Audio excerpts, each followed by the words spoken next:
La curva dell'emergenza coronavirus in Veneto non flette.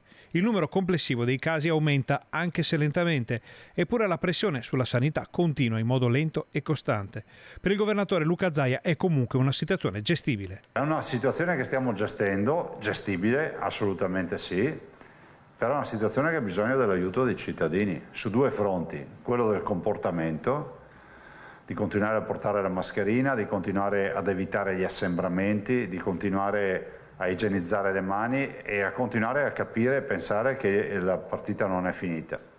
Due, di accedere alla vaccinazione. Legato a doppio filo al tema del coronavirus c'è quello del vaccino, sulla cui obbligatorietà si sta discutendo in questi giorni. Quel punto che parla di volontarietà, che è chiaro, no? Diciamo, io l'ho sempre detto, è una sconfitta sociale pensare di dover imporre qualcosa a qualcuno, no?